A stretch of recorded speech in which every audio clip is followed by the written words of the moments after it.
So first, before starting, we need to understand that what is the experience level of our participants with Python and with comparative programming. Based on that, we will decide our pace and the gradual increase in the difficulty of questions that we are going to discuss. Correct? Because it is important. Let us say if you have very little experience with problem solving and CP, and if you start taking questions in the beginning that are difficult, then it may not be helpful. So the level will gradually increase, and how much time we need to give to Python.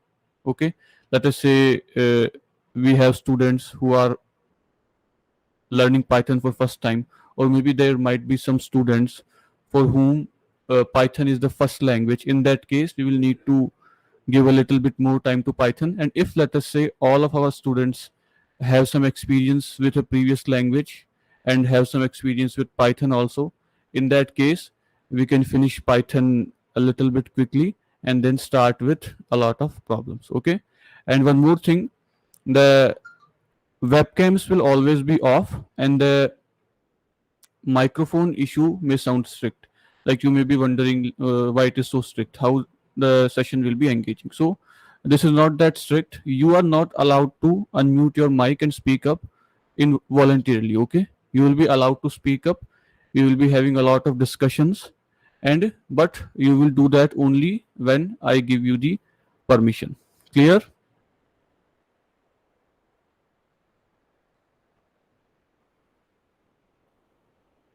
Okay. And one more important thing, you need to be regular in all the sessions, because to make best use of this live course, you need to be regular. If you rely on the recordings, then it may not be very useful to you. Okay. And most importantly, as I discuss a lot of concepts, I will ask for your affirmations. Okay. Is it clear? Have you understood it? Do you have any question? Okay. You can paste your question in the chat anytime you want, but I will be addressing that question once I have completed the topic. Okay. And then we will start the discussions. But whenever I ask, okay, is the concept clear?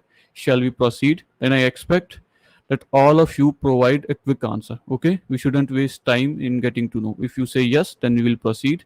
If you say no, that we need to discuss some part again, then we will do that. Okay. Now, first, to get to know you, to get to know the participants, I will ask a few questions. You need to answer with yes or no. Okay. So, those who have some experience with Python, I'm not saying that they are expert. Those who have some experience with Python say yes. Those who do not say no. Quickly.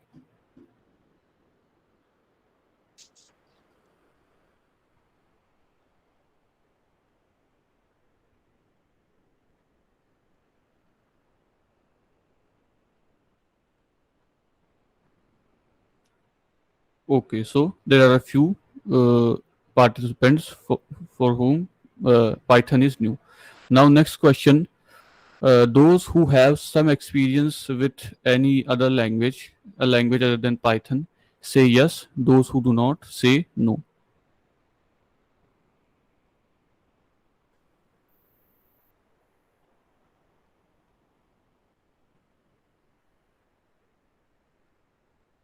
Okay. Those who are from IT or computer science background say yes. Those who are not say no. Okay, so the answers are mixed. If you are a professional, working professional, or let us say you have graduated, then say yes. If you are a student, write student. Those who are professionals, write professional. Those who are students, say student.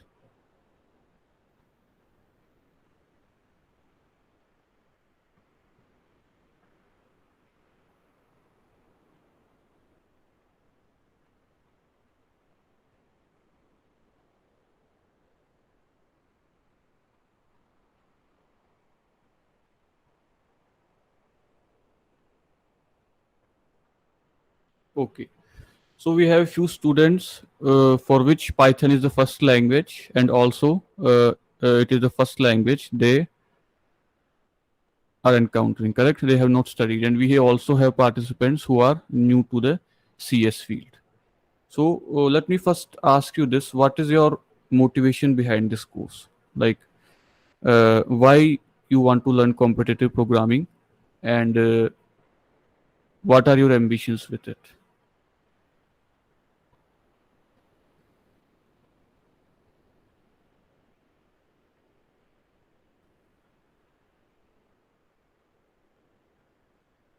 Okay,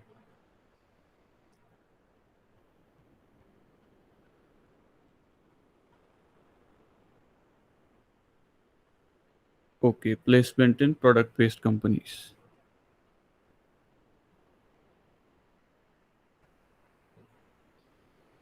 Okay. Is there any student who is learning CP only for like competitive purpose? Like they are really interested in competitive programming and they want to learn it for competing in problems. Oh, sorry, competitions.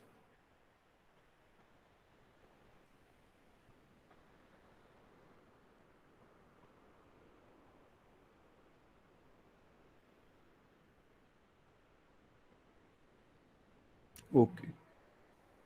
So in this course, we will address both the cases. You will also be prepared if you are regular and if you follow all the assignments on time, then you will be able to perform well in competitions also, and you will be able to perform well in interviews also. Okay. So let us start our discussion with what is competitive programming according to you. Problem solving, you may have an idea, but what is competitive programming? If you want to discuss, you can unmute your mic.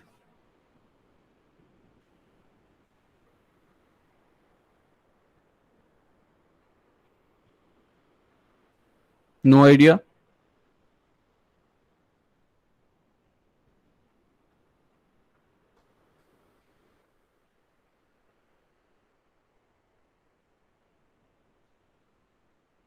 Okay.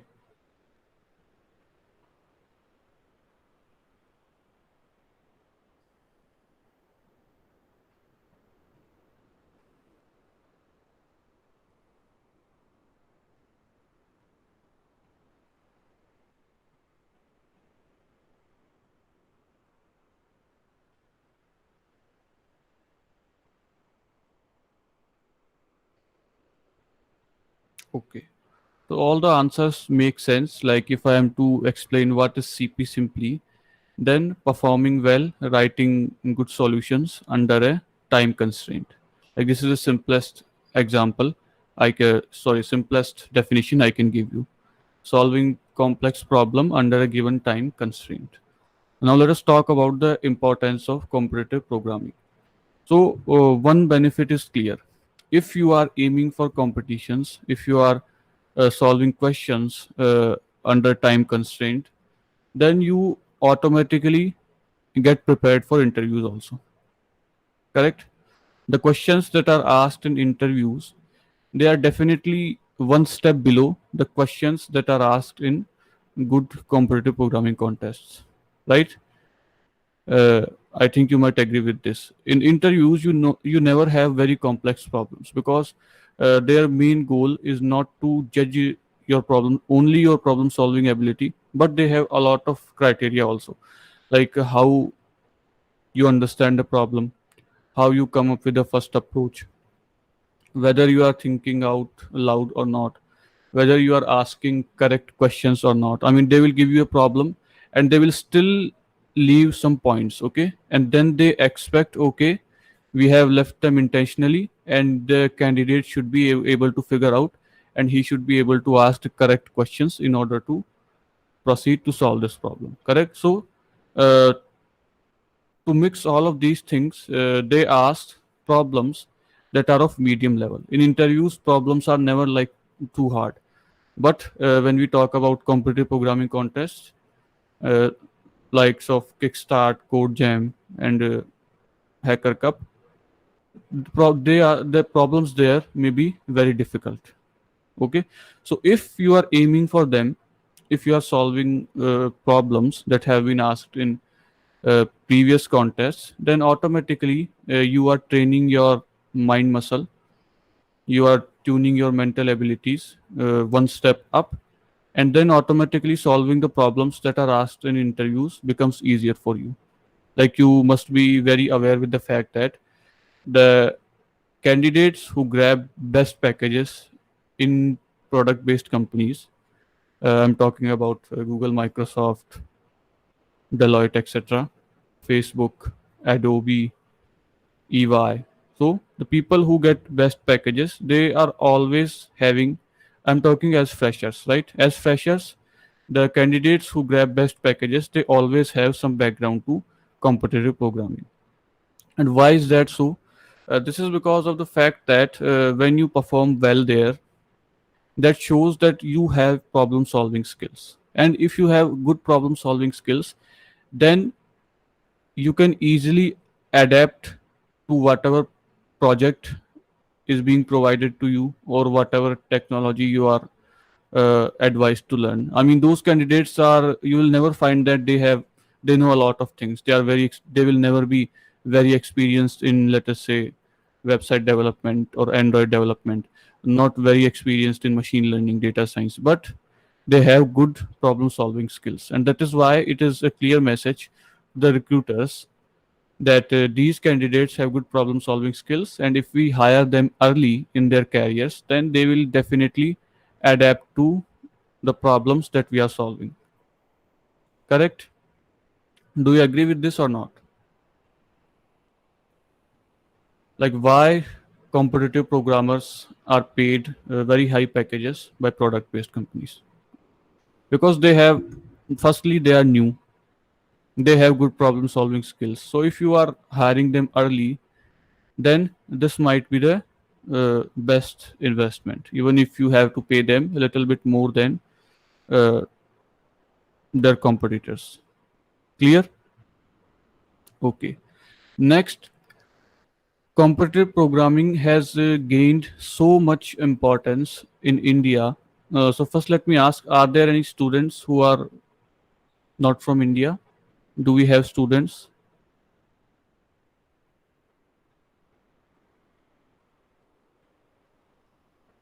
Those who are not from India, say yes.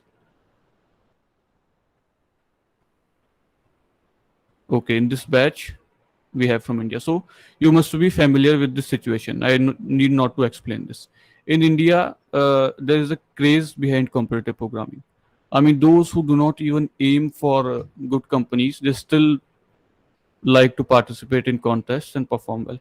So if you are very good and if you really like it, then this can be a career option also. There are a lot of mm, interview preparation companies, like one such as regex. They are ready to hire candidates who are good in competitive programming. uh, it is a craze, and even on YouTube also, there are people who started early and they are making really good just by making videos related to competitive programming. So let us say if you are really good in CP, you really like problem solving, and you decide to make it as your career, then that option is also available with you. Correct? You can teach people data structures and algorithms, you can teach people competitive programming, you can work as a problem setter for different platforms such as Geeks for Geeks, Lead Code, Scalar Academy. There are a lot of brands in India. There are more institutes teaching competitive programming and interview preparation than those teaching skills like machine learning, web development, Android development. So this is a clear message that scope of CP in India is very bright. So this was just to explain you why you should be really excited about this course. Okay. So let us start by taking a few questions from yourself. Okay, that is a good question. How important is the choice of language? If you are starting, let us say your target is interview preparation and performing moderately. I'm talking about maybe, let us take example of Kickstart, top 1000. or maybe 600, 700, then it doesn't really matter. The top three languages, I will say C++, Python, and Java. Python has a drawback. It is a little bit slow. The online judges, but with time, they give some extra benefit to participants who are writing code in Python. I mean, the code execution time limit for Python may have an extra multiplier to avoid the slow nature of Python. Okay, so Python is a little bit slow, but implementing the solution in Python is quick. So this is a good question, and I would like to explain it in detail. Whenever you participate in a contest, the first criteria is the points that you get, and the second criteria is the total time that you take. Okay, let us say the contest is of 100 points. There are n number of questions, and the total points that you are given is 100. So if 10 participants are having full score, in that case, how quickly they were able to solve this problem, based on that, they will be ranked. So if someone has completed the contest in maybe half an hour, he will be first. If someone has completed in 40 minutes, he will be second. So in case of Python, that is where you have the benefit. Implementation of your idea in Python is simple. Code length is small. In case of C++, it is large. In case of Java also, it is large. Python makes it simple to implement problems, and there are a lot of, especially strings. I mean, there are some candidates who have multiple, who know multiple languages. It is considered that whenever you encounter a string problem, it is always, Python is always considered a good option. So now back to the original discussion. If your target is placement preparation, Python is good. If your target is to perform moderately in contests, Python is good. If, let us say, if you target, I want to be in top 10 or maybe top 20 or even top 50, so you might have to go for C++, because still uh, C++ is considered the best language for CP when we talk about contests that have been there from a long time. There are time multipliers for Python available, but still the problems, very hard problems, are prepared by people who have been doing competitive programming from a long time. And if they are doing competitive programming from a long time, it is highly likely that they might be using C++.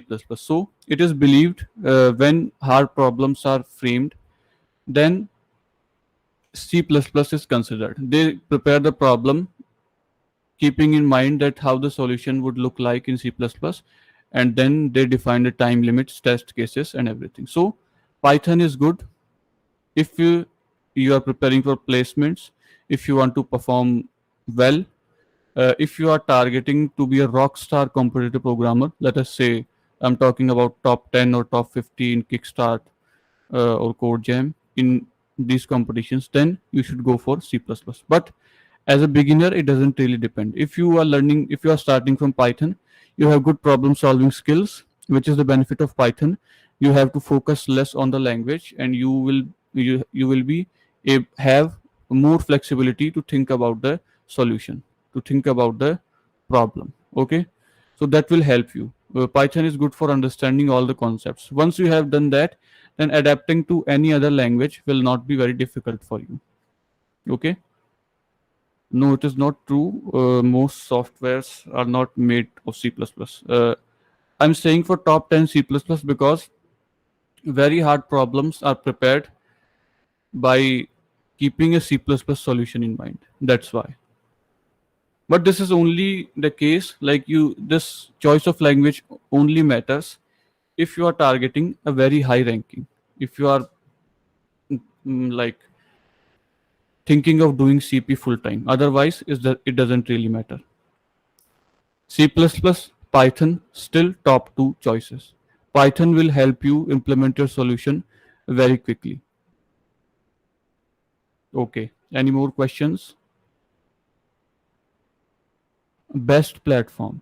So there are many such platforms. I think that you should start with HackerRank. They have like tracks built up for Python for problem solving. So try to get maybe 5 to 6 stars there. They are not really significant, but still good starting point. Then you should choose CodeChef or CodeForces. CodeChef is in a lot of news and they are facing a problem. As they were hired by an academy, so they started doing a lot of marketing and commercializing the business. So in that case, a trend of cheating has been emerged. Like in their long contests, there are a certain set of people who release the solutions early, and everybody is able to complete them. So CodeChef doesn't being a 5 star or 6 star on CodeChef isn't as significant as it used to. So if you are starting new, if you have already been solving problems on CodeChef, then go with it. But let us say if you are starting new, I will suggest start with HackerRank and then move on to CodeForces. And for especially interview preparation, you should consider LeetCode.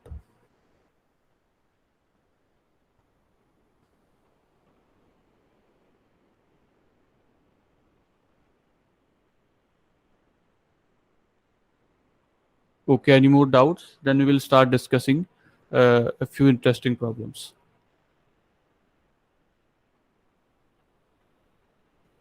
Yes, almost all the companies do not really put a constraint on the choice of language. Okay, until they have specific job. Let us say they only want to hire a Java developer, then there might be a case that okay, you should code in Java. Otherwise, the language is not a barrier. You will have the problem and you are free to implement the solution in any language you feel suitable.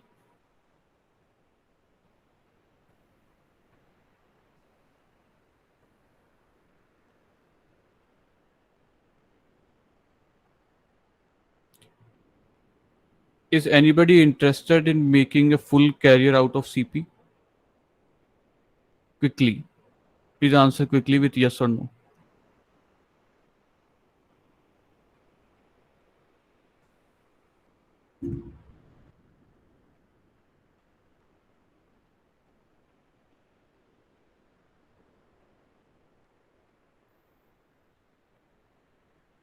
Okay.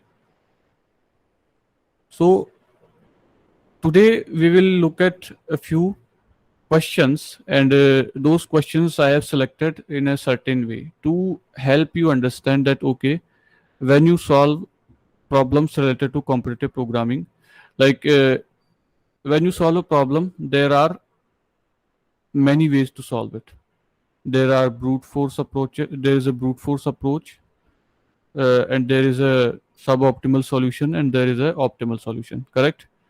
These are the three measuring criteria. But still, there are a lot of ways you can solve your problem. So I will, with the help of 2 or 3 examples, we will not code. Today is only a discussion session. After the session, you will be able to understand that how data structures can help you optimize your solutions and how simple concepts from mathematics. I'm not talking about calculus, Fourier transform, and etc.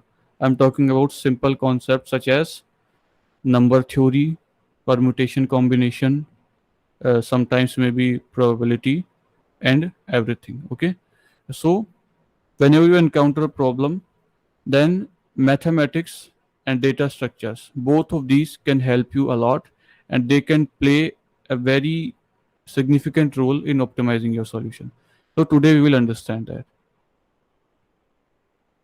Yes, everything will be covered from scratch. First, let me discuss the timeline of this course. First, we will start with Python.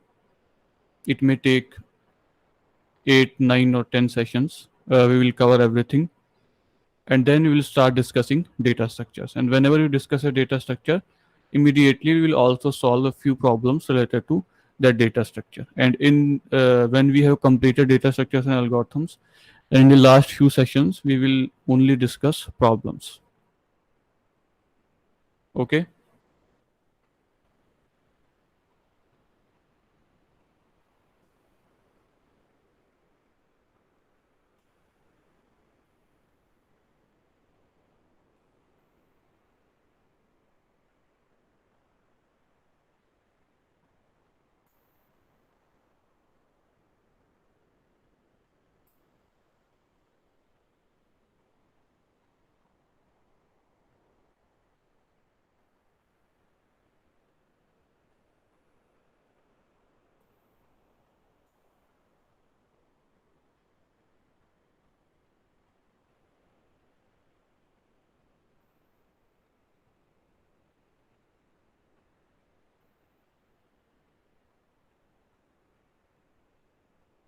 Can you see this uh, PDF clearly?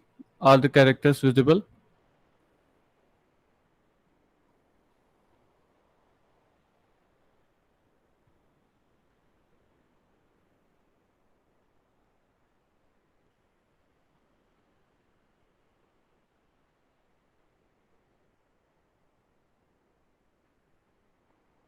Okay. So now we are going to discuss a few questions. We will not start coding from today.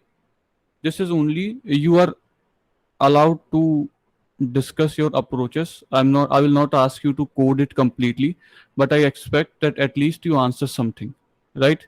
You answer, you discuss with me or with others what is going on in your mind, how you will approach this problem, and how you will solve this problems. These problems are very easy. Our main goal behind these problems is to understand how sometimes simple mathematics and maybe data structures can help us boost the performance of our models. Okay. These concepts of mathematics are very simple.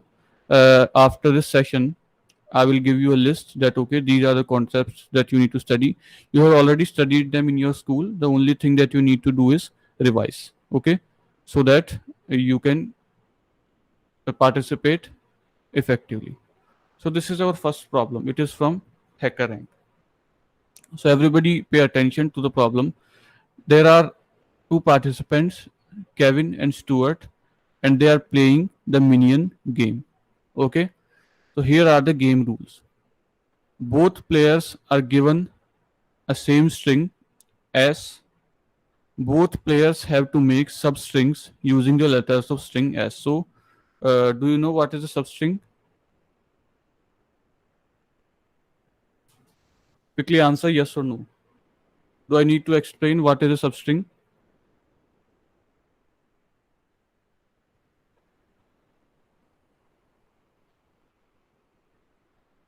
Okay. So let me explain very quickly. A substring, as it is answered here, is simply a part of a string. For example, let us say if banana is a string, then ban, a part of the string, is also a substring. Ana is also a substring. Nana is also a substring. Okay, so substring is simply a part of the bigger string, and the bigger string also is a part of is a substring of the string itself. Okay, this is how simple it is. So let us move on to the question. Stuart has to make words starting with consonants. Kevin has to make words starting with vowels. Okay, the game ends when both players have made all possible substrings.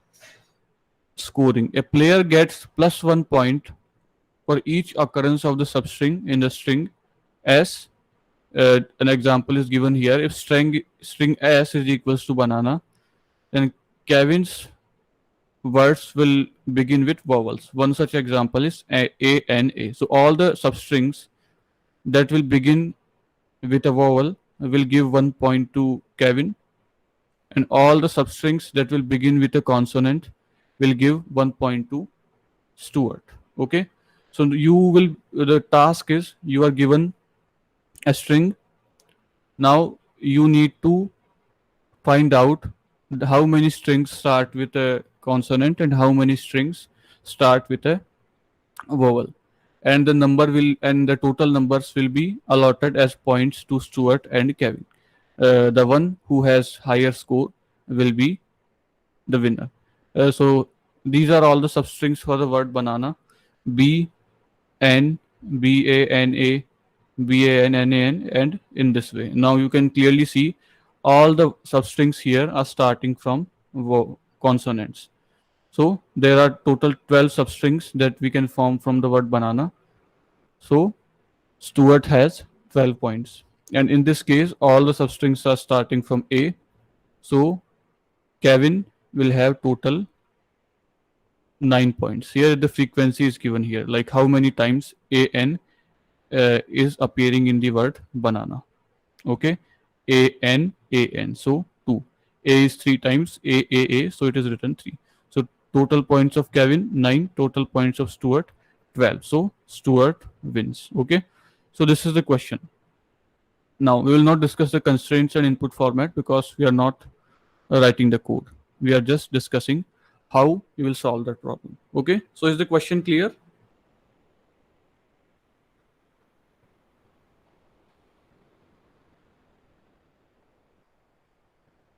Okay. The task is simple. You are given a string. You need to calculate the number of strings, the number of substrings that start with a consonant, and the number of substrings that start with a vowel. Okay. And based on that, you will give scores to Stuart and Kevin. The one who has higher score wins. So now, uh, if anybody wants to discuss, can write their approach in the chat, or if you want to speak up, discuss, and you can also unmute your mic. And I expect participation. Okay.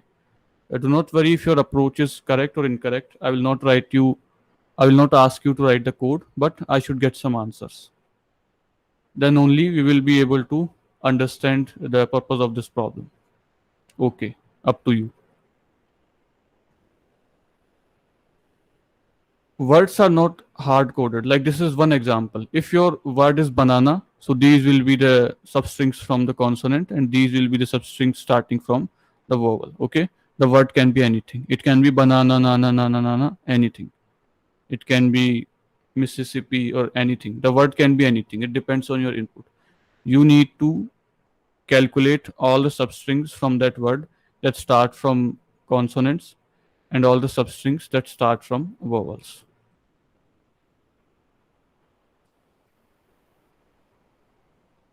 Good evening, sir.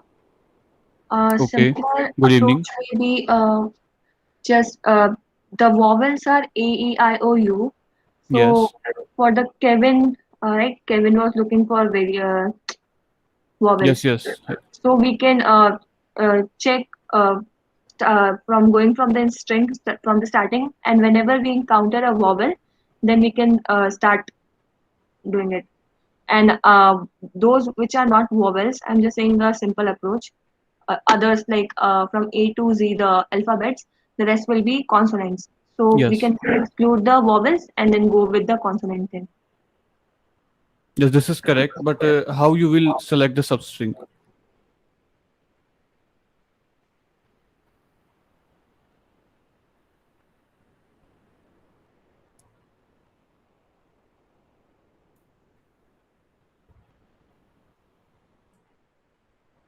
Question. The question is simple. You are given a string. You are just a second. You are given a string. Good Please. evening. Yes, I'm explaining the question again. Just wait for a few minutes. Okay. Wait for a few minutes. The question is simple. You are given a string, and the string has both vowels and consonants. Now you need to form substrings from this bigger string, and if any substring starts with consonant, then Stuart gets a point. Let me check again. For consonants, yes. If a substring starts with a consonant, then Stuart gets a point, and if a substring starts with a vowel, then Kevin gets a point. So you need to check how many substrings are there which start from a consonant and how many substrings are there which start from a vowel. Based on that, you will assign the scores, and the one who has higher score will win the minion game. This is the question. Now, uh, Jaswant, you can continue. Yes, sir. First, we will filter out the AEIOU. Yes. Based on that, we will separate, sir, the first letter. If it is AEIOU, based on that, if the first letter is A, we will separate the words we will separate the substrings in the words. Yes, that is correct. First, we will select A, E, I, O, U. Those the substrings which start from A, E, I, O, U will give a point to Kevin, and the substrings which start from other letters will give a Other point than to, vowels, yes, they will give a point to Stuart. But this is a task. How you will proceed to solve that? Okay, you have selected a set of words A, E, I, O, U. Then you will check. But how you will find the substrings and how you will assign the points? I will compare each and every word of that particular word. Sir. Whatever the word it is given, I will check with the AEIOU. Based on that, I will divide that. Okay.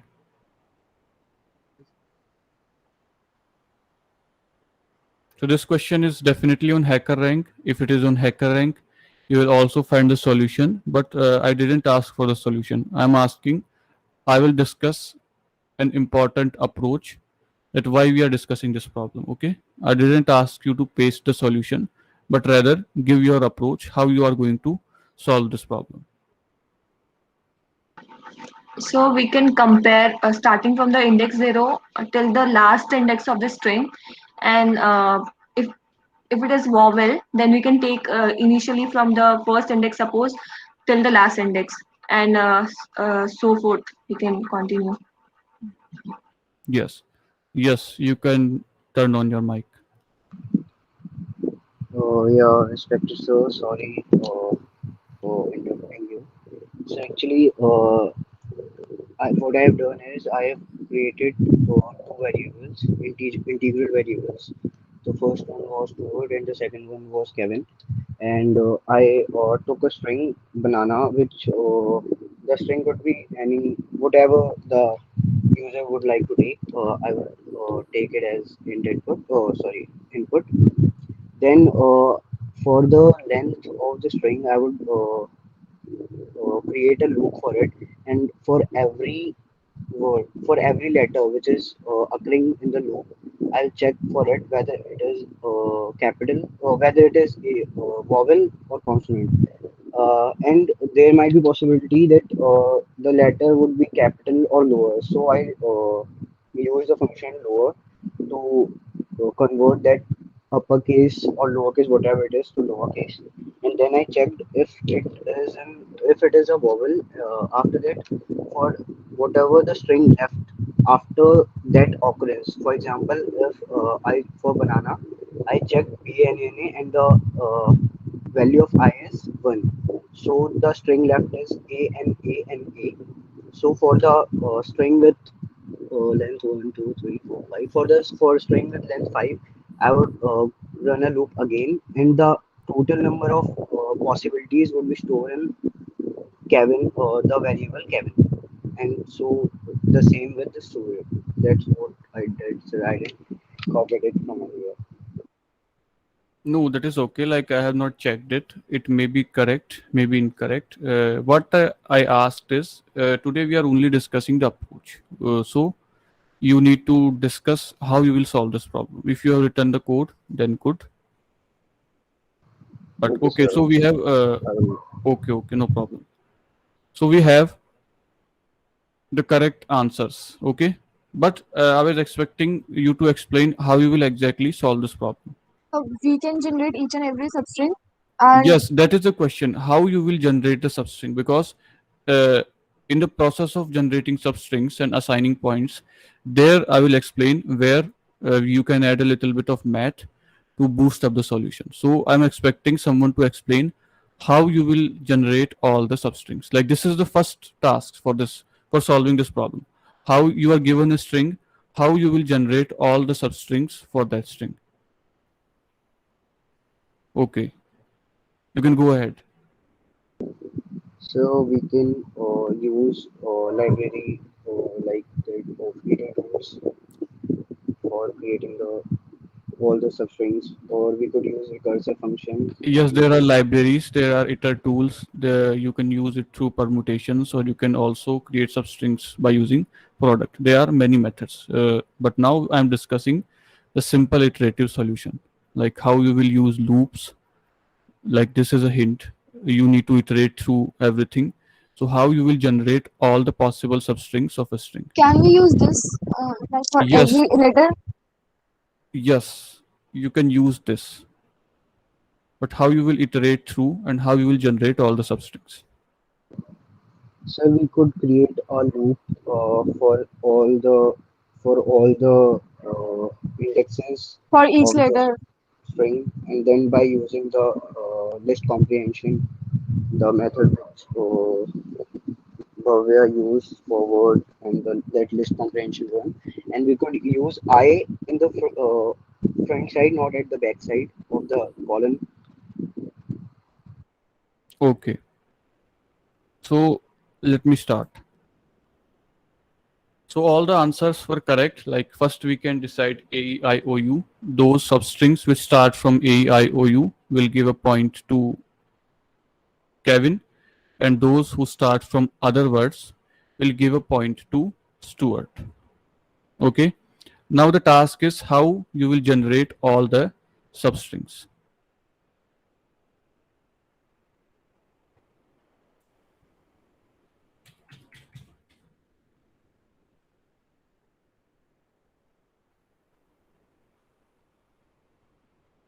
Can you see the paint window?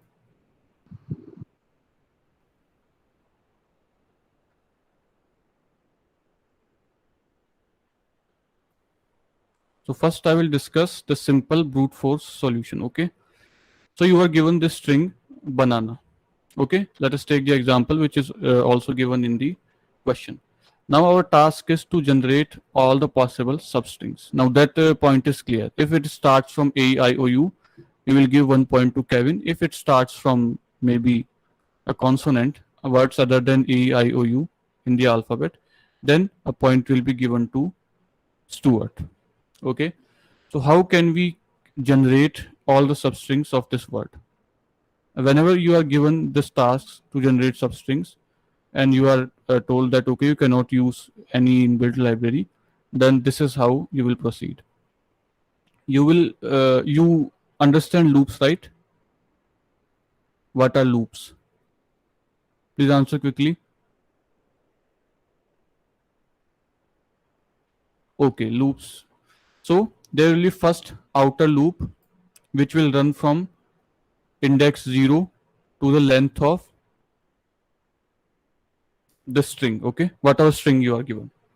So first loop will run from index 0 until 1 less than the length of the string. So in our case it will be 0 to 1 2 3 4 5. Okay, this will select, this outer loop will select the word.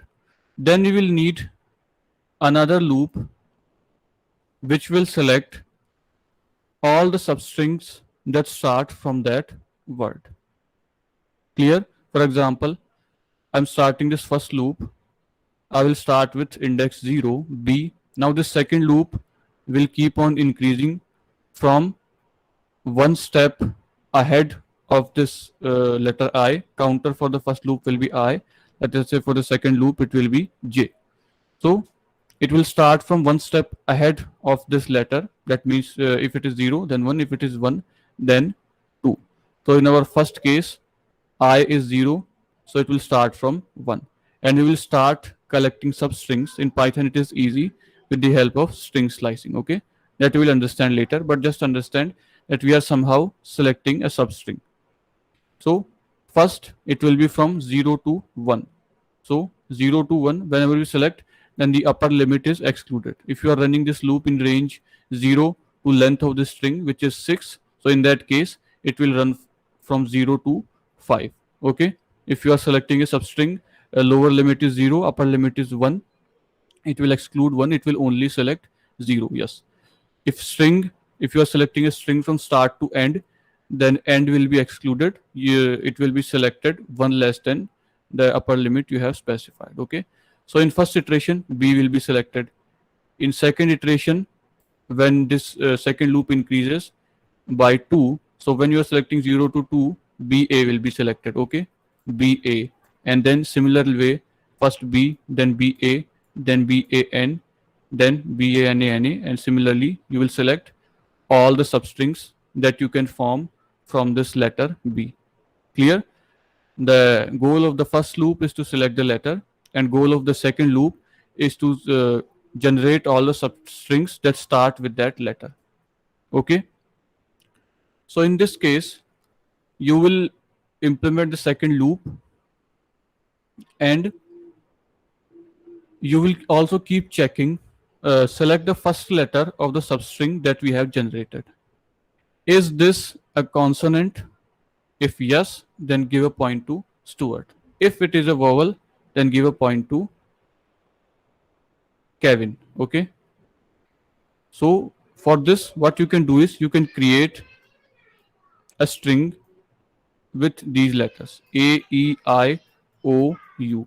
Okay, and also in this problem, in the constraints it is said that you will only get capital letters as input. If the letters were small, then you will also require to include small case letters also, A, E, I, O, U. So first you will create a string. You will name them vowels or whatever you want. Now you will check, okay, is the first letter of this substring that we are currently at in this string, is the first letter of this substring part of this string? If it is a part of this string, that means it starts from a vowel. Then give 1 point to I think Kevin. If it doesn't, then it definitely belongs to the consonant part. That means the first letter is a consonant. Then give 1 point to Stuart. Okay, so this is how we will proceed. In the next iteration, let me write here logic. By logic, I mean we are writing logic to check what is the first letter and assign the point. In the next iteration, we will move to A. This upper loop will move to A. Then we will select all the substrings that start from A. Clear? First, it will select from 1, and this will start from 1 step up from 1. So if you select 1/2, then only you will get A. So first it will get A, then AN, then ANA, ANANA, and ANANA. So in this way, you will generate all the substrings that start from this letter. Clear? Now, in the same way, you will keep on proceeding, and inside, whenever you generate a substring, you will check, okay, whether this first letter belongs to this string. Then add the point to Kevin. If it doesn't, then add a point to Stuart. So this is how it will keep on moving from 0, 1, 2, 3, 4, 5, and the second loop will also keep on selecting. So this is the simple solution. Is this the solution that you were thinking? Answer with yes or no. Like, was your approach similar to this? You must at least have thought something. Okay, so was your approach similar to this? Okay, so let us now try to think how many steps this approach will take. Okay,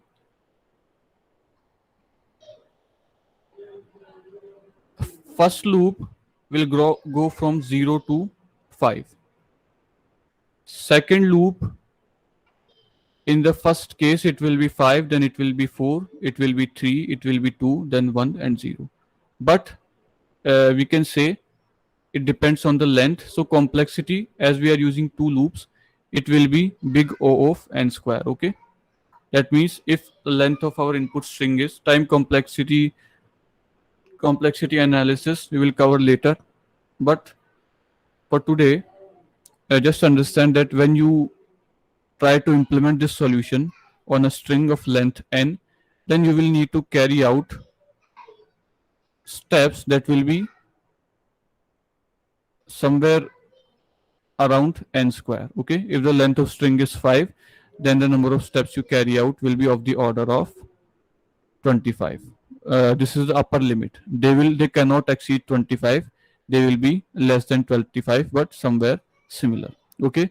Now my question is, can you spot the trend? Can you use some math and then improve the solution? Anybody? I will give you some time.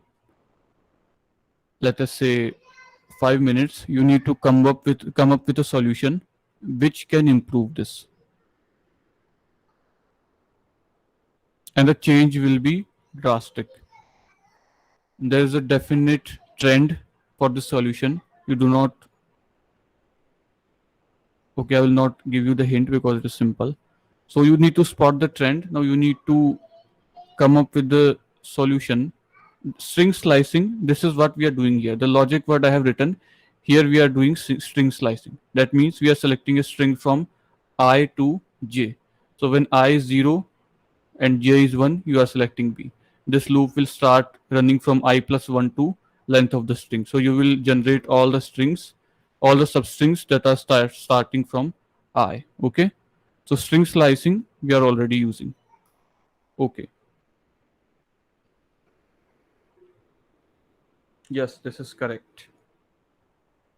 Yes, you can unmute. If you want to discuss, you can definitely unmute. Hello, sir. Sir, am I audible? Yes, yes. Sir, what I was thinking is that, for example, if we take B as the first element which we are checking, Yes. so after B, we can find out using the index and the total string length that there are 5 characters after B. Yes. So, sir, from this we can find out that the total number of substrings which are starting from B will be 6, like 5 characters after it and plus 1, the B itself. Yes. Correct. There can be one more optimization step where you do not need to check for all the conditions. This is correct. Like it will increase the performance, but we can also exclude that if else logic. So do you have any idea about that?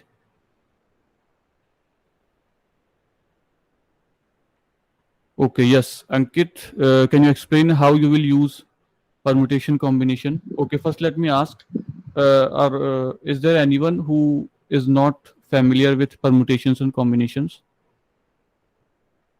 I'm not asking if you remember all the formulas, but if you are at least familiar that, okay, this is what permutation means, this is what combination means, then say yes. If you are not, then say no. Quickly. Okay. All of you are familiar. Yes. Now, Ankit, you can proceed. Yeah, so, sir, first of all, sir, I thought of combination as we are trying to use some combinations in this. So I thought that by using the formula NCR, we could create some combinations of the string. So, sir, would you like me to tell with using some libraries or without using libraries? Simple, without libraries. So without libraries, we could take um, we would have to take one loop for sure in this solution, and after You can use something to calculate the permutation of a number. we could use math without libraries. Yes, that you can use to calculate Yeah, sir. the permutation. So by using the math, using iter tools, there is a module of permutations. That is to generate all the All the permutations of the permutations. Yeah. strings. No, I'm not talking about that. I'm talking that in this case, you do not even need to generate all the permutations. This approach was, I think, explained by Divyansh. Okay, Yes, sir. you do not need to generate all the permutations, but yes, to eliminate this if else case, you need to calculate the total number of substrings, for which you will need to calculate the permutation. Fact, not permutation, sorry, you will need to calculate the factorial. Okay, so like with these discussions, like what you are explaining is correct. Let me explain everything clearly. So with these discussions, you may have some idea like what I'm talking about. The better solution will be, first step is, when you start with a word, then you do not need to check for all the substrings that you form from this word, that okay, whether you should give a point to Stuart or Kevin. Okay, because if your starting word is B, then definitely all the substrings you form from B will start from a consonant, and for all of them you will give 1 point to Stuart. Clear? Is it clear? This is the first optimization step. This eliminates the need to calculate all the substrings. Okay. Now, what you can do is, whenever you are at this point, you can just think that okay, how many substrings can we form from this word? That is the task. We have eliminated the need to generate all the substrings. We only need the total number of substrings that can be formed by using this word. Okay, so this is a simple fact from maths. If the length of the string is BANANA, then the total number of substrings that you can form is dependent on that. So let me show you. First one will be B, second BA, third BAN. Okay, I'm just writing here.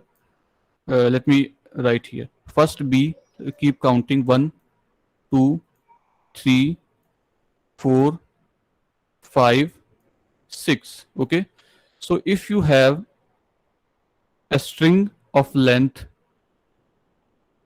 n, then the number of substrings that you can generate starting from the word at the starting index, which is B, it is equal to n. So if we talk about substrings starting from B, they will be equal to 6. There will be total 6 substrings that will start from B. When we come to A, there will be total 5 substrings that will start from A. 1, 2, 3, 4, 5. So instead of generating all the substrings and using the second loop, when you are at B, you can just check okay where this point lies with respect to the length of the string. If it is in the beginning, then just okay provide 6 points to Stuart. When you are here, it is a consonant, then you provide 5 points to Kevin. Again, no, this is a vowel. This is a consonant, then you provide 4 points to Stuart. Is it clear?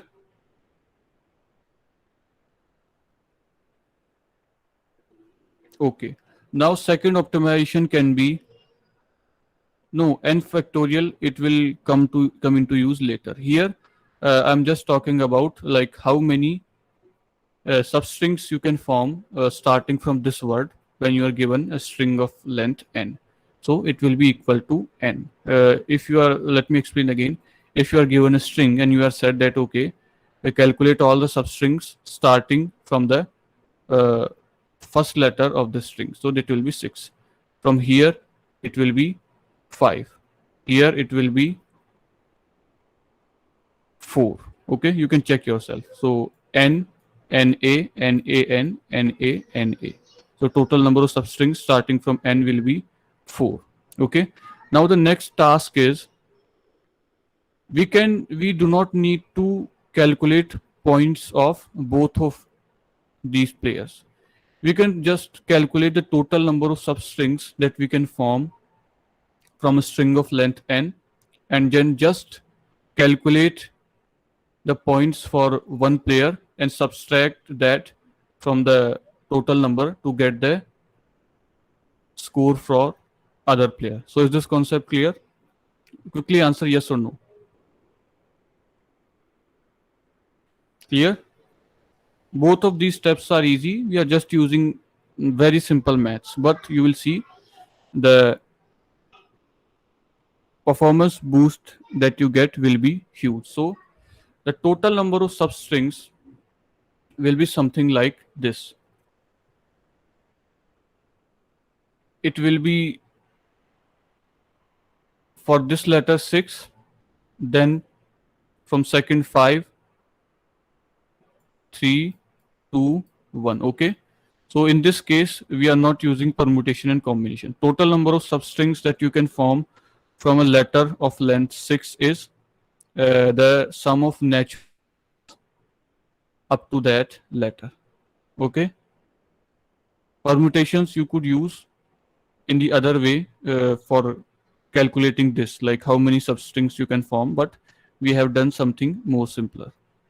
You just add where this character lies in the string. Okay. So if the length is 6 and you are at an index 0, then the points you give to, that is, it is consonant Stuart, will be length of the string minus 0. If you are at index 1, then the points you are giving is 6 minus this index 1. So in this case 5, in this case 4. Okay. Now to calculate the total number of substrings that you can generate from a string of length n will be sum of natural numbers up to n. So it will be 1, 2, 1 plus 2 plus 3 plus 4 plus 5 plus 6. So you can calculate the total. Is this concept clear? Like why is the total number of substrings that you can form from a word of length n is equals to sum of natural numbers up to n. Okay. It will form 6 substrings. This will form 5 substrings. This will form 4 substrings. This one 3, 2 and 1. Okay. So now we are using only one loop. We have calculated the total number. Let us name it total. Okay. Now we run a loop. Just one loop. We check. Okay. Is this word, does this word belong to A, I, O, U? If it does, you can then add the length of string minus index I to Kevin. We will calculate for Kevin. We will check, does this word belong here? No. Then pass. Then we increase our loop. Does this word belong to this string? Yes. Okay. What is the index? 1. Add length of string, which is 6 in this case. 6 minus 1, that means 5 points to Kevin. And then 4, 3 points to Kevin. 5 and 3, 8. And then in the end, 6 minus 5, 1 point to Kevin. So this loop will just calculate the points of Kevin, which will be 5 plus 3 plus 1. Total 9. And then to calculate the score of Stuart, just subtract it from the total number. It will be 11, 15, 18, 20, 21. 21 minus 9, it will be 12. So score of Stuart is 12. Score of Kevin is 5. And that's why Stuart wins. This is how simple it is. How many steps it will take? We have eliminated one condition and we have eliminated one loop. The time complexity will be n. So now, if you have this is a string of length 6. So with our previous solution, it would be somewhere around the order of 36, less than 36. But with our second solution, it will just be of the order of 6. Let us say if you have string of length 1000. In that case, if you are using 2 loops, then your solution may be 10 raised to power 6. Of the order of complexity of 10 raised to power 6. But with the second approach, it will only be of the order of n, that is 1000. Now you can see the optimization. If the length of string is 1000, then the second approach is 1000 times faster than the first one. So with this example, we can understand that how simple concepts from maths, which today was first this one, the total number of substrings that you can form, and second one, the sum of natural numbers. I mean, if you do not know how to calculate sum of natural numbers, then you cannot think of calculating the total number of substrings that you can form from this word, which can save you a lot of time. And if you cannot come up with this logic that okay, the number of substrings for a string of length 6 starting from the first letter will definitely be 6, second letter will be 5. So with this we have improved our solution in case of a length of 1000 times, from n square complexity to n. So was this example clear? The goal was to explain how you can sometimes use simple maths to boost your solution. Was this example helpful? Quickly.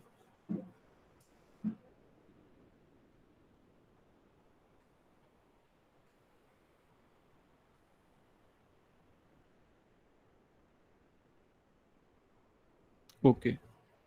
So I think as we were discussing Python slicing, so I'm assuming some of you know some Python. Okay. So let me just show you the code. Then you will understand better.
Just a second, I'm trying to find problem.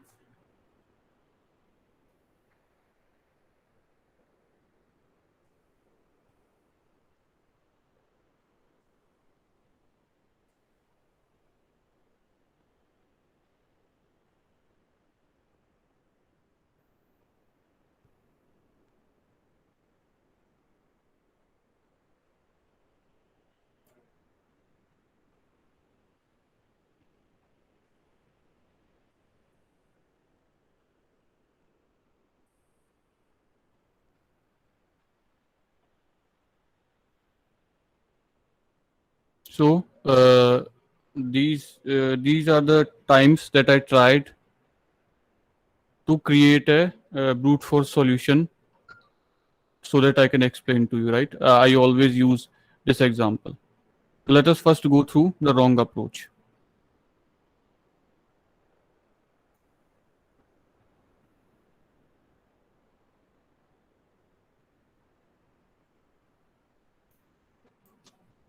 Can you see this clearly, this code?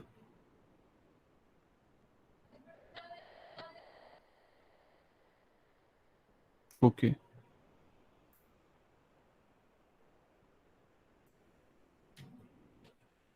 So this code I have created is for the first approach that I explained. First, we create a string AEIOU. We assign 0 to Kevin, 0 to Stuart. Then we run first loop 0 to length of string. Second loop j starting from 1 plus length of string and then going plus 1. This is because slicing also selects 1 less than the upper bound specified. Okay. So this will start from I plus 1 to 7 in this case. Then we select substrings, okay, by using slicing. if the first word, which we can select by sub 0. So substring is the substring, and sub 0 means the first word of the substring that we have created. If it is in vowels, with Python it is as simple as that. If you are using any other language, you will need to use a function for selecting this substring, a function for extracting this first letter. Like in Java, you write something like char at 0. Okay, here it is just as simple as using index slicing. And to check whether this word is in vowels, then also you will need to use some function in a language like C++ or Java. In Python, it is as simple as if this letter sub 0 in vowels. So in is a like, we will understand it later. Okay, I think the code is clear. If it is in vowels, add 1.2 Kevin. If not, then add 1.2 Stuart. So this is our first approach where the complexity was n square. Let us try to paste this and see what happens.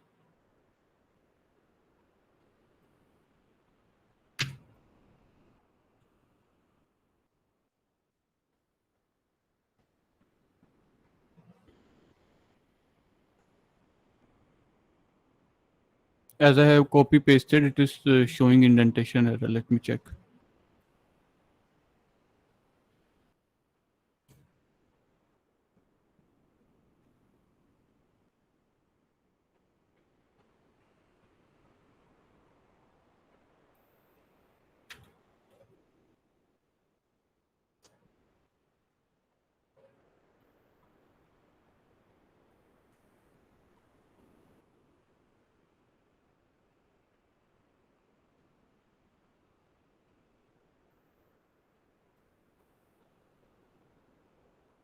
Because we are selecting substrings, we need to select substrings. And when we use slicing, in that case, if you are specifying start index as 0 and stop index, that means end index as 1, then it will exclude that and it will only select the first one. This is why. So when you write 0 and 1, it will only select 0. When you write 0 and 2, it will only select 0 and 1.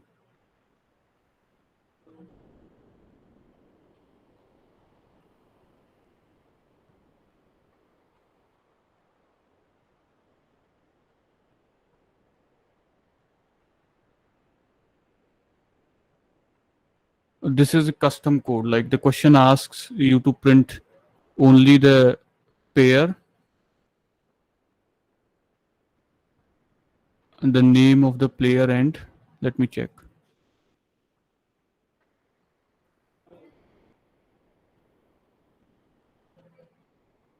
Okay.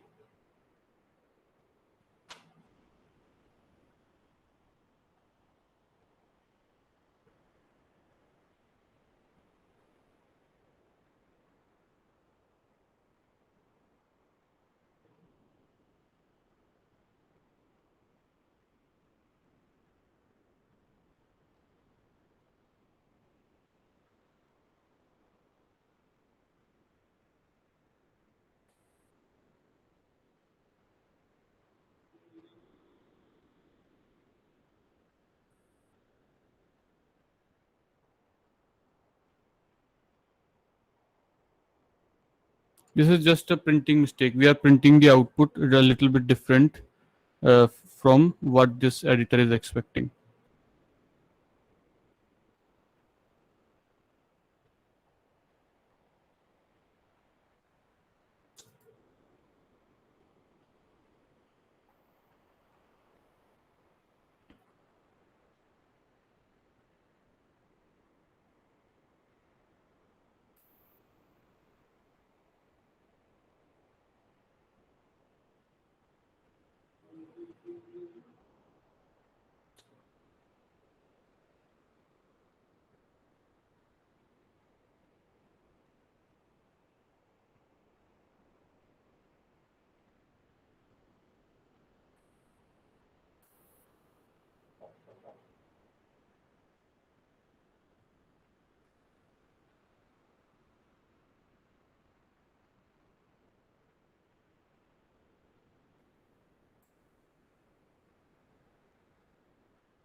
Okay, so it was I didn't check.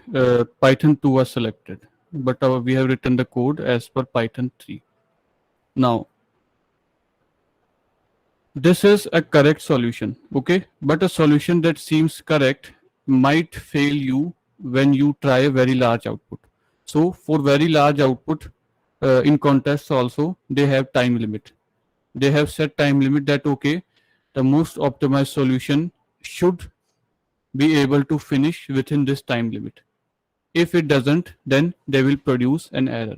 So this is correct, okay, you are happy, you are not aware about the complexity constraints about the online judge, and you submit this solution in a contest.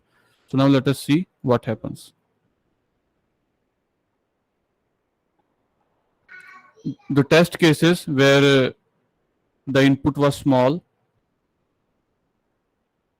were successful, but where the input is large, we failed. Those which are still executing, correct? This is because our solution was not an optimal solution. You can check all these test cases which we have failed, they will be very large, correct? And they said this is where you miss your points.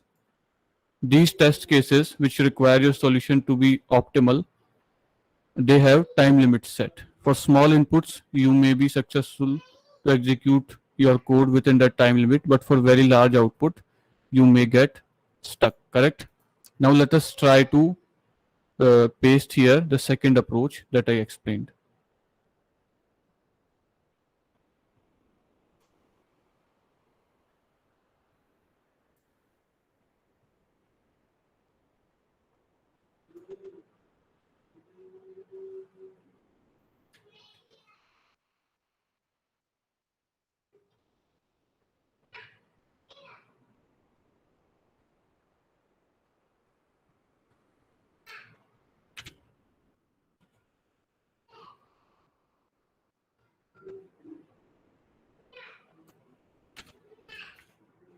Okay, so this is similar to our second approach. First define the string, calculate the length of the string, and then calculate total number of substrings. So this is the formula for calculating sum of n natural numbers. This you might be aware of. Clear? Do you remember the formula?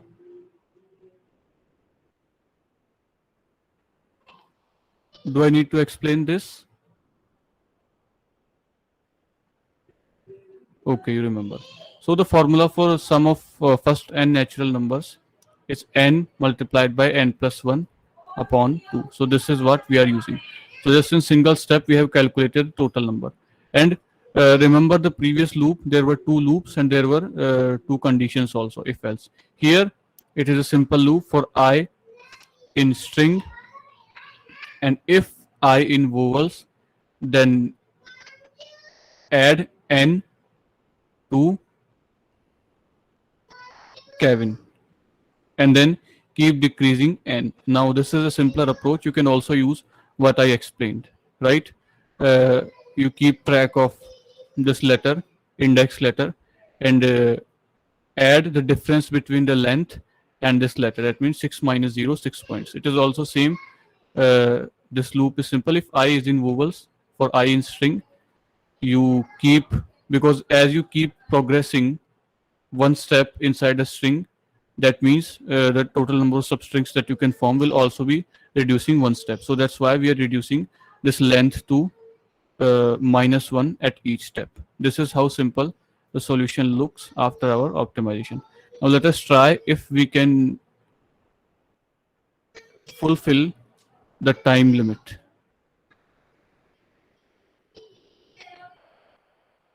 Yes, as you can see, all the test cases have been successfully executed, and you may have observed the difference also. Like in the previous case, all of these were still executing, and in this case, we have just finished very quickly. So the aim to consider this problem was to explain you how sometimes simple concepts can be helpful. This is the importance of simple maths and data structures in case of problem solving in comparative programming. Now let us also consider an example where we may use a data structure. Okay, so the next question is, please listen carefully.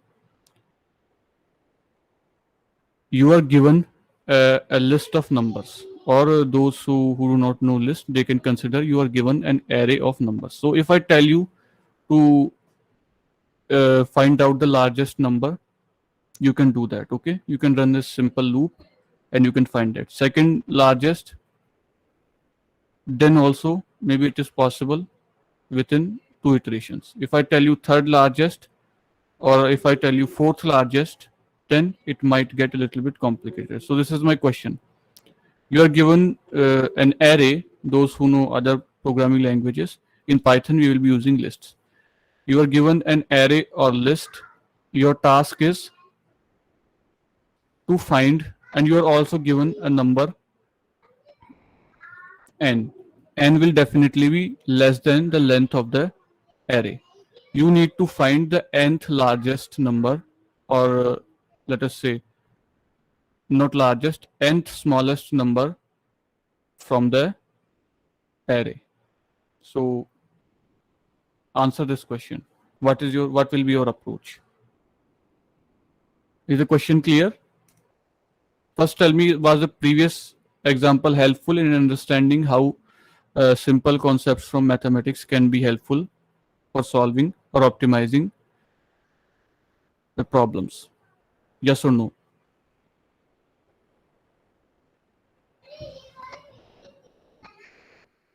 Like, the idea was not to bother you with the code because we have not studied Python, but I assume that a few of you know, so that is why I showed you the code also. Okay, so now let us move on to the second question. Second question is, you are given an array or list and a number n. You need to find the nth smallest number from that array. How you will do that?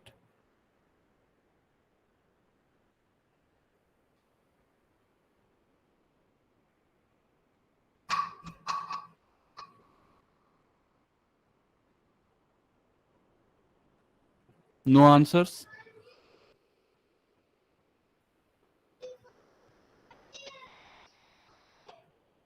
Yes, this is the most obvious approach. Sorting. You sort the array and select the number at nth position.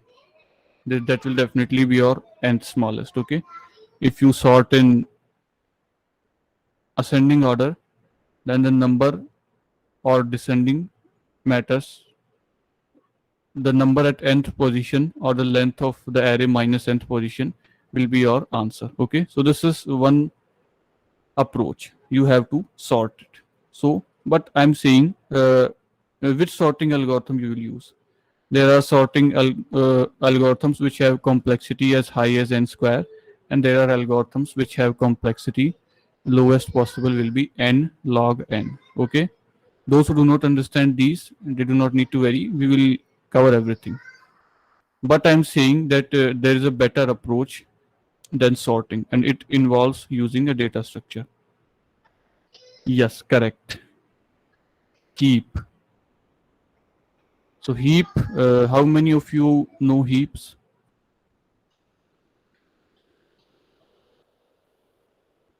Yes or no? So heap is a data structure where the parent element, okay, so most of you do not know.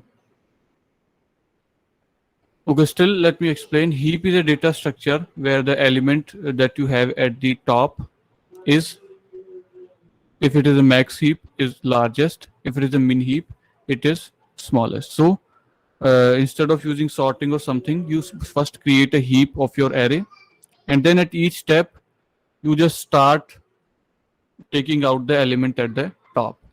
When you have completed n steps, let us say the length of array is 100, and I'm telling you to find the fifth smallest element. So first you create small heap, you keep taking out the elements. When you take the fifth element out, it will be your fifth smallest element. If you were using sorting, let us say you used best sorting algorithm, and the best time complexity will be n log n. So if you have 100, and then log of 100 will be, I think, 10. So time complexity will be 1000, n multiplied by log n. But in case of heaps, you have complexity the 5 multiplied by log n, because you are just changing the heap 5 times. So those who know heaps, they might be able to relate, but for those who do not know, they need not to worry. Let us take final question, and this is more like a puzzle. Okay, and this was asked in a Google interview. Okay, so please focus.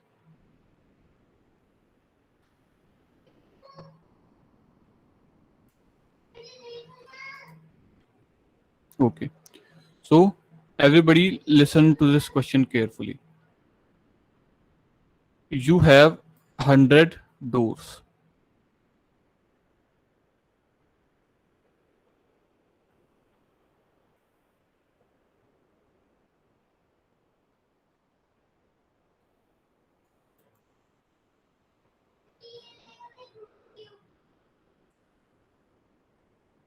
All of these doors are labeled from 1 to 100, like first, second, third, and up to 100.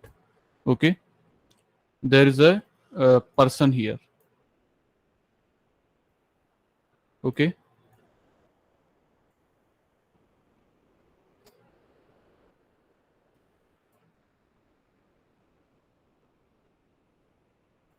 okay, there are 100 doors labeled 1 to 100, and there is a person.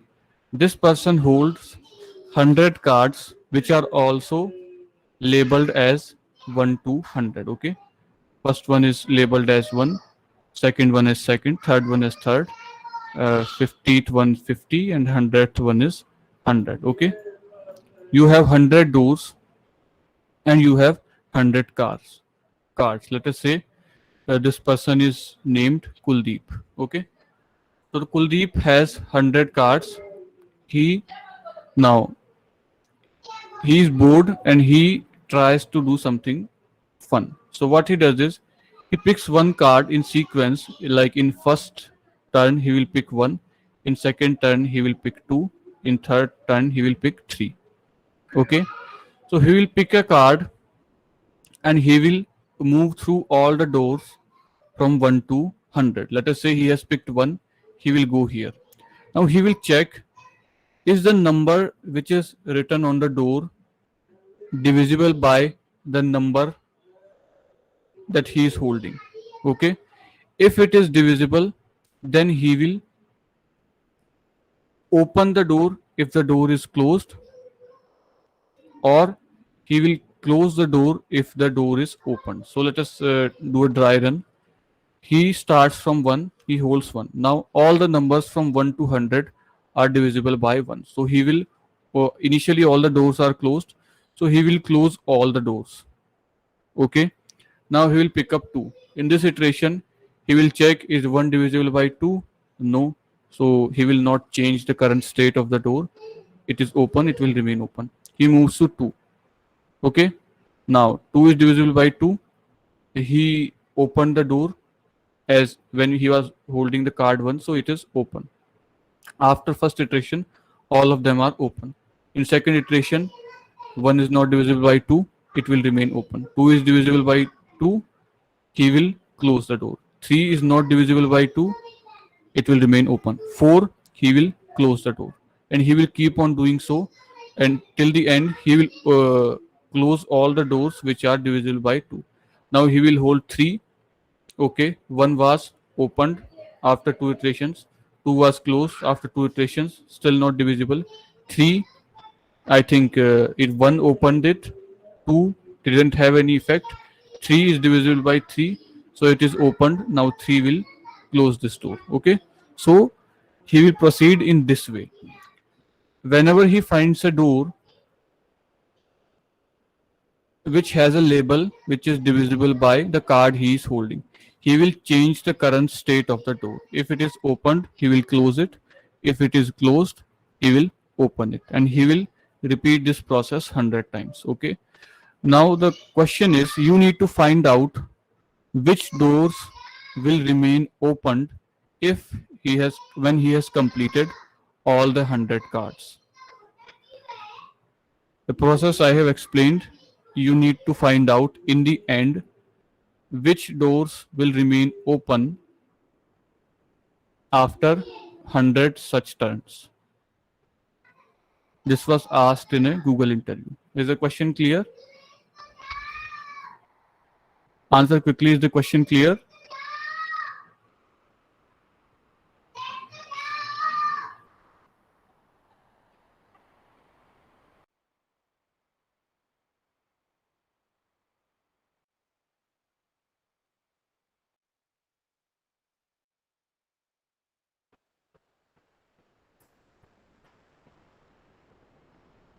Okay. This you need to discuss. Okay. I need a lot of participation from your side.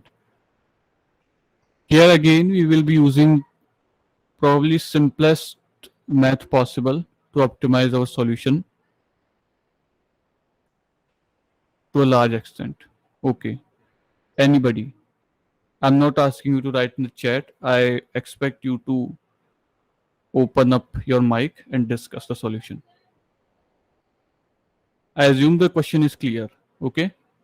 Now you are allowed to unmute your mic and discuss whatever you have. If you want to consider this as a puzzle. I'm not saying you should write the code. Consider it as a puzzle and then tell me So what by is the solution. taking the multiples of numbers starting from 1 to 5 or maybe 10, all the 100 numbers will be covered. Yes. We can have two for loops, and um, for opening the doors, we can have an empty list. For opening doors, we can add one, and when the doors are being closed, we can remove one, I guess. Yes, that is one possible solution.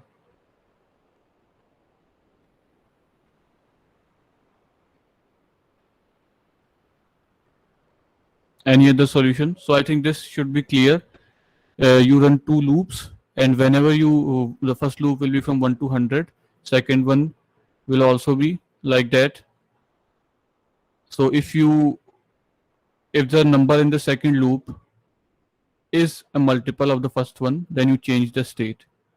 If 1 or 0, how you maintain the state depends on you. So in the end, let us say if you are writing 1, if the door is opened, and in the end the doors which have 1 with them, they will remain open, so you can give your answer. That is one solution. Okay. One answer is doors with prime numbers. So I expect Sonali to discuss how it will be so.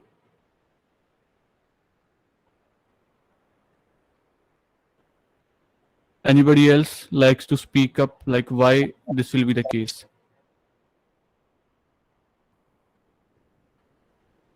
Anybody? Yes, please. Sir, Because they'll as never get shut down, I guess, for any iteration. No, prime numbers are divisible by 1 and they are divisible by themselves. sir, Okay. we can compare by large and small numbers. How? As the small number cannot be divisible by any large number, so we will remain that state as it is, and we will check the remaining states as we go on. No, this is not a question of small and large. I mean, small numbers also have multiples. Large number also have. No, sir, I am saying in the sense of open and close. If suppose Yes. one is primarily close, then it will Okay. remain close only for up to 100 because it cannot be divisible by any number. Yes. So we will keep the number 1 as constant, and we will go for like that only. We will go for the next numbers also. Like for 2, other than 2, we will remain constant. That will be constant. So how you will decide throughout from 1 to 100 that which doors will remain open?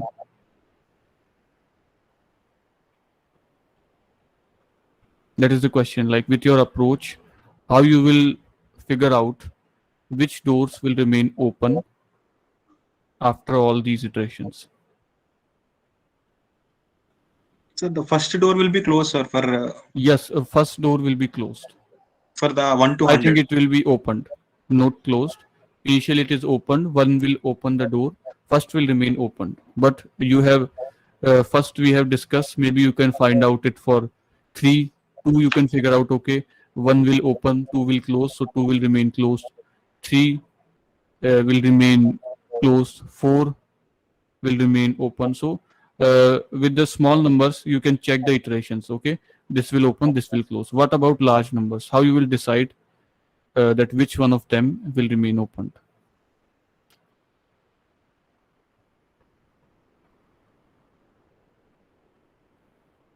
Do not think of it like in terms of coding. I'm not asking you to write a code. Consider it like a simple puzzle, okay? And try to solve it. Which doors will remain open in the end? Like, I have not received an answer which is even close to the uh, optimized solution. In previous 2 cases, I had the answer. In this case, you are not even coming close. I need some discussion. Anybody?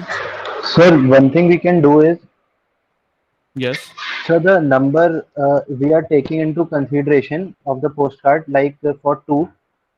Yes. So the multiples of the door numbers which are multiple of 2 will only change their state. Yes. So that we can do for every number. Like for 3, only the multiples of 3 will change their state, and so Yes. on. Correct. Like this is what I needed. This will help us improve our solution.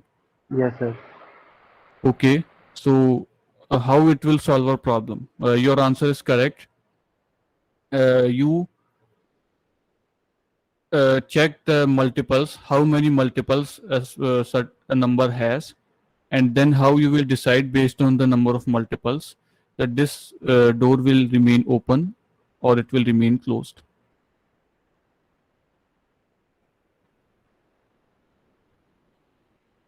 I'm having connection problem. I cannot solve your connection problem, right?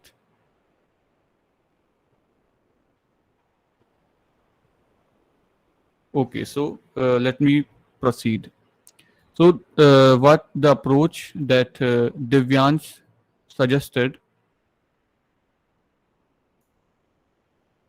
is correct, okay, but not complete. Bhavya also suggested an approach which is the brute force solution. Now, the quick guess is like how we should proceed is it is a simple fact. We check how many multiples a number has, okay? If the number has even number of multiples, initially all doors are closed. If a number has sorry, if a number has even number of multiples, then it will remain closed, okay? Let us say there is a number x, then number of multiples is even.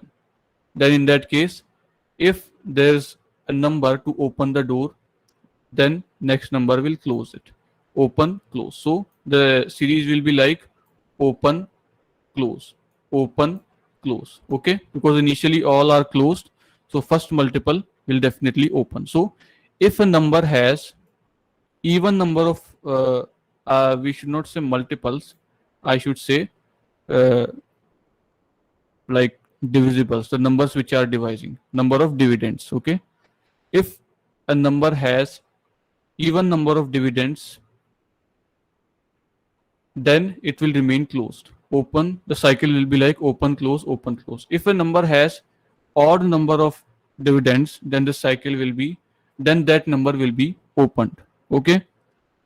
Let us say if it is 1, open. If it is 3, open, close, open. If it is 5, open, close, open, close, open, okay? So this should be clear.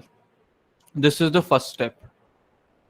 If a number has even number of dividends, that means there are the total numbers which are dividing the number written in the door are even. In that case, the door will remain closed. If the numbers are odd, that means the door will remain open. So let me give you an example. Let us take the example of 6. So in the case of 6, we have 1 will divide 6, we have 2, we have 3, and we have 6. Okay, these are the numbers which are dividing 6. So the total number is even. Okay, in that case 6 will remain closed, because first will open, 2 will close, 3 will open, 6 will close. So in the end 6 will remain closed. Okay, no, not close, open, close, open, open, close, open, close. Initially all the doors are closed, so first number will definitely open. Okay, let us take example of 5. So in case of 5, it only has 2, like one answer was prime. The doors with prime number will remain open. No, doors with prime numbers will remain closed. 1 and 5. Okay, so 1 will open, 5 will close. Total number of numbers dividing 5 are 2, which is even, so 5 will remain closed. Let us take the example of 4. So numbers dividing 4 are 1, 2, and 4. Okay, so 1 will open, 2 will close, 4 will open. Total number of numbers dividing 4 is 3, which is odd. Open, close, open. So 4 will remain open. Okay, so this is the clear hint. The numbers which have even number of dividends will remain closed. The numbers which have odd number of dividends will remain open. Okay, so quickly answer, is this concept clear? Yes or no? Quickly. Okay, now I have simplified this task for you. You just need to figure out from concepts of number theory what numbers have odd number of dividends. The type of numbers which have odd number of dividends will remain opened, and the numbers which have even number of dividends will remain closed. You just need to figure out, like the solution is this typical puzzle comes out to the simplest solution. You just need to find out what numbers have odd number of dividends. Any answers or any guesses?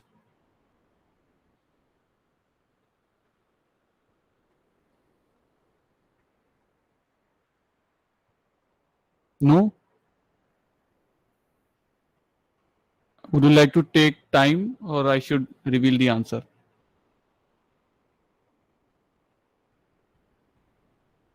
No, even number, I talked about 6. 6 is also an even number, but 6 has even number of dividends. 4 has odd number of dividends.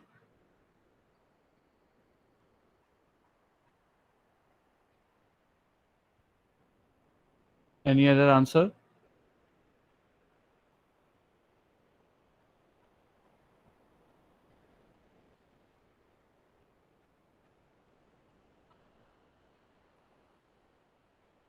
No. Why would odd numbers remain opened? I took an example of 5.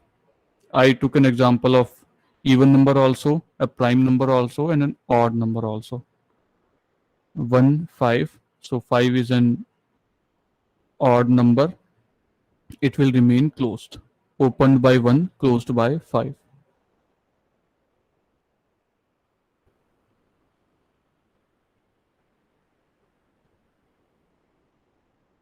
Okay.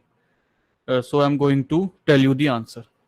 This is the first concept. You need to decide which numbers have odd number of dividends. Let us first discuss the first solution, which was suggested by Bhavya. Okay.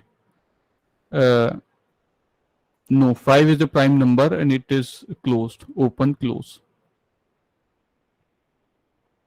Okay. So the first solution will have complexity of n square. Okay. So if we have 100 doors, it may range up to 10,000. No, factorization is not required. This was just to figure out, okay, how we decide which doors will be closed. We do not need to do factorization. Okay, let me complete this quickly. So here, the first solution will be of the order of 10,000. Okay, first loop up to 100, second loop 100. So 100 multiplied by 100, 10,000. I will give you a solution which will be of the order of 10 for a length of doors 100. Okay, from 10,000 to 10, n square to log n. Look at the optimization. So the simple answer is, first I will tell you how to figure out the answer. So multiplications, how we are able to come up to this conclusion. So multiplication and division happen in pairs. Okay, so if there is some number, let us take example of 6. If there is a number which is dividing 6, then it will also have a multiple. Okay, multiplication happens in pairs. Okay, so 1 6. If 2 is dividing 6, then it will also have some pair which is a result of 6 divided by 2, which is 3. Okay, let us take the example of 8. If 2 is dividing 8, then it is dividing 8 sometimes, that will be 4. Okay, so multiplication happens in pairs. If it is divided by 4, then it will divide it sometimes, that will be 2. So this is to explain multiplication always happens in pairs. Correct? Now you need to figure out those numbers where this pair is not binary. Okay, the answer to this question will be all the numbers which are perfect squares. Yes, correct. All the numbers which are perfect squares will remain opened. Why? Let me tell you. Let us take the example of 4. In all other cases, multiplication is a binary pair. Like if you have 2, it will be multiplied by 4. But for the number which is a perfect square, you will have a pair which is not binary, because when you are multiplying a square root by a square root, then only you will get the square. So for 4, there will be a pair which will be 2 by 2, but 2 will only come once. Okay, 2 will only come once, 1 will open, 2 will close, and 4 will open. There is no 2. If a number which is not perfect square, this pair will be binary. If a number is opening the door, then there will be another number to close that door. Okay, but in case of numbers which have a single pair like this, square root multiplied by square root, it will not be the case. That means in case of 4, if let us say 2 is opening the door, then you do not have something to reverse it. If 1 is performing an operation, then you have 4 to repeat it. Okay, but this 2 is single, there is no pair. Let us take the example of 9. In case of 9 also, you have 1 9 and 3. Okay, there will be multiple 1 9, 9 multiplied by 1. So 1 and 9 will complement each other. But then there is a pair which is single, 3 multiplied by 3. So if 3 is performing an operation, you have nothing to complement its operation. So the answer is all the numbers which are perfect squares, such as 4, 9, 16, 25, they will remain opened and all the others will remain closed. Okay. If you talk about how you will code it, then you will simply write the perfect squares up to 100. And to do that, you will write a loop from 1 to 10 and just print the square of all numbers. That will be 1, square of 2 will be 4, square of 3 will be 9, and so on. Square of 10 will be 100. Okay, so you are just performing 10 steps. Okay, from 1 up to square root of length of the doors.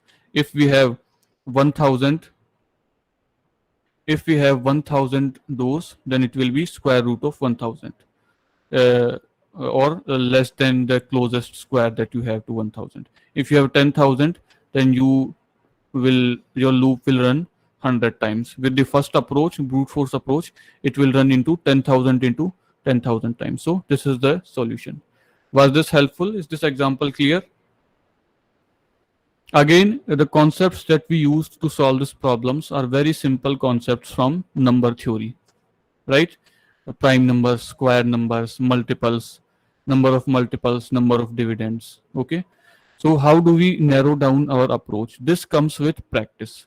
But today's session, my aim was, when you talk about solving problems, competitive programming, you should always remember simple concepts from maths and data structures. Let us say if a person doesn't know that, okay, doesn't have the idea that multiples are like in pairs, this is common sense, or squares always have odd number of multiples, then he may not be able to come up with this solution. So this was the goal of today's session. You should focus, or at least revise a little bit of maths, and always keep something in your mind that how we can optimize this problem. And the best way how you narrow down the approach, it will only come with practice. So was today's session helpful?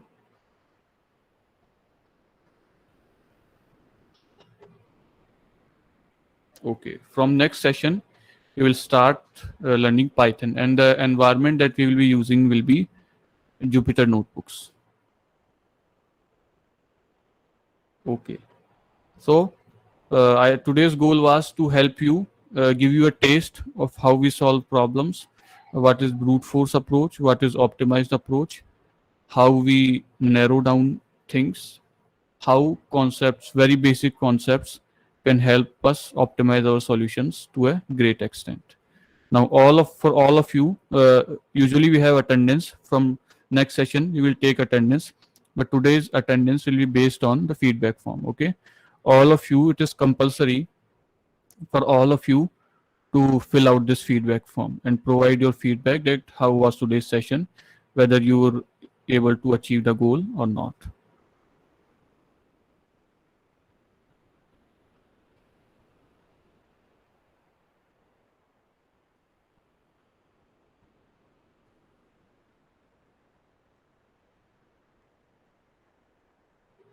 You can give live feedback to me also, like was there any problem with the pace, or maybe you not understanding something, or were the examples helpful, anything.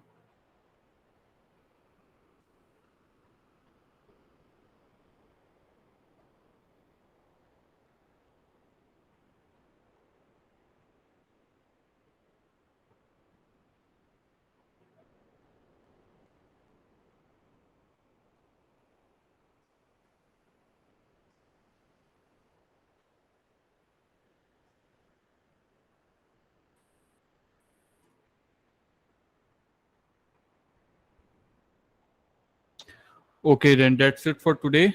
And I expect all of you will be regular. If you are regular, then only you will be able to keep the pace and benefit from this course. Yeah, okay, sure. Next time I will try to make better drawings. Okay, sure.